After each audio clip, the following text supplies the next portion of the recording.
જૂનથી રાજ્યમાં વિધિવત ચોમાસું બેઠું, પણ દક્ષિણ ગુજરાત સુધી પહોંચ્યા બાદ સમગ્રમાં કોઈ સિસ્ટમ ડેવલપ ન થતાં પડ્યો મોન્સૂન બ્રેક.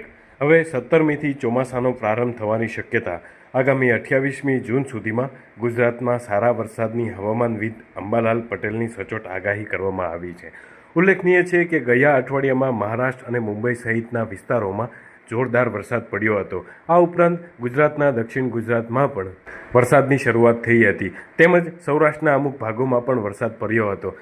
ત્યારે હવામાન વિભાગ અને હવામાન નિષ્ણાતો દ્વારા પણ એ પ્રકારની ચોક્કસ શક્યતા વર્તવવામાં આવી હતી કે 11 જૂન આસપાસમાં કે 12 જૂન આસપાસમાં ગુજરાતમાં સારા વરસાદની શક્યતા નોંધાઈ શકે છે. પરંતુ સમુદ્રમાં કોઈ સિસ્ટમ ડેવલપ ન થતાં મોન્સૂન બ્રેક લાગ્યો છે. હવે 17મીથી ચોમાસાનો વિધિવત પ્રારંભ થવાની શક્યતા છે. આગામી 28મી જૂન સુધીમાં ગુજરાતમાં સારા વરસાદની હવામાનવિદ અંબાલાલ પટેલની સચોટ આગાહી કરવામાં આવી છે.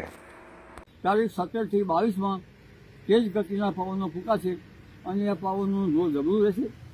તારીખ 20 થી 28 જૂનમાં પશ્ચિમમાં જે દેશનો કિનારો છે ત્યાં ભારે મોન્સૂન એક કન્ડિશન બનશે અને આ મોન્સૂન કન્ડિશન ને કારણે છેક દક્ષિણ ગુજરાત તેમજ સૌરાષ્ટ્રના ભાગો, દરિયા કિનારાના ભાગો અને મધ્ય ગુજરાતના ભાગો, ઉત્તર ગુજરાતના ભાગો તેમજ કચ્છના ભાગો અને સૌરાષ્ટ્રના અન્ય ભાગો, પશ્ચિમ સૌરાષ્ટ્રના ભાગોમાં પણ સારો વરસાદ થવાની શક્યતા રહેશે.